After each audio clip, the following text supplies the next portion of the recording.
वाशिमच्या मेडशी गावात अडकलेली ही सुमो गाडी ही साध्या सुध्या माणसांची गाडी नाहीये। या गाडीतून आलेल्या तोतया पोलिसांनी मोठी कारवाई केली।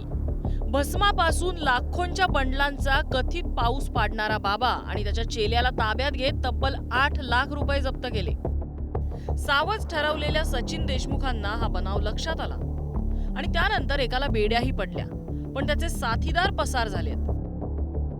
याच्यामध्ये भस्म आहे, भस्माची डबी दाखवतात, ही डबी 15 लाखाची आहे, दुसरी डबी घेतली तर ती 25 लाखाची आहे आणि त्या भस्माच्या अनुषंगाने पूजा अर्चा करून त्या भस्मातून ते पैसेचा पाऊस पाडल्याचं ते सांगतात। ते डबी पण आपण ताब्यात घेतलेली आहे।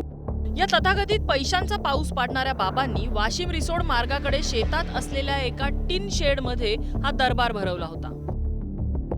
या दरबारात देशमुख आणि त्यांच्या मित्राला बोलवण्यात आलं। जादूटोणा करून भस्मापासून पैशांच्या बंडलाचे ढीग तयार केल्याचं प्रात्यक्षिक दाखवलं। डोळ्या देखत हा चमत्कार बघितल्यानंतर देशमुखांनी त्यांना 8 लाखांच्या बदल्यात पैशाचा पाऊस पाडायला सांगितला। बाबांनी तयारी दर्शवत पैसे घेतले आणि त्यानंतरच त्यांचं बिंग फुटलं। आता ही फसवणुकीची पद्धत नेमकी कशी होती, तर 8 ते 9 जणांचं हे टोळकं असल्याचा अंदाज पोलीस व्यक्त करतायत। त्यातल्या प्रत्येकावर वेगवेगळी जबाबदारी होती। कुणी सावज शोधायचं तर कुणी सावजासह बाबाजवळ आणून त्या जादूवर विश्वास बसेल असा देखावा करायचा। त्यानंतर पैसे घेण्यासाठी टोळीतील काही जण यायचे। पोलीस असल्याचा बहाणा करून उरलेले आरोपी निर्जन ठिकाणी पोलीस बनून गाठायचे।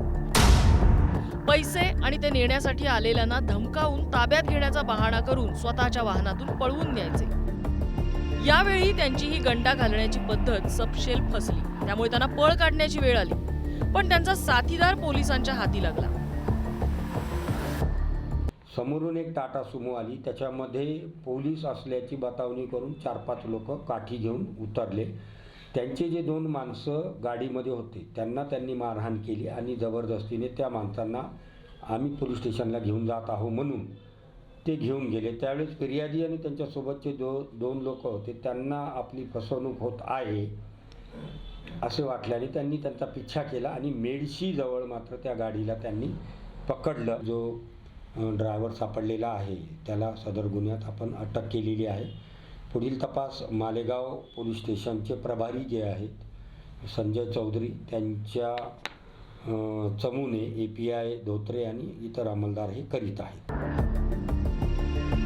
पैशाच्या पावसाच्या बहाण्याने गंडा घालणाऱ्या या टोळीतला एक जण जेरबंद झालाय। त्याच्या इतर साथीदारांसह म्होरक्याला बेड्या ठोकण्याचं आव्हान पोलिसांसमोर उभं आहे। ते पेलण्यात आणि त्यानंतरच्या तपासात या ठकसेनांची कुंडली काढण्यात पोलिसांना यश कधी मिळतंय याकडे लक्ष असेल। वाशिमहून देव इंगोले आणि राशीद इनामदार सह ब्युरो रिपोर्ट, पुढारी न्यूज।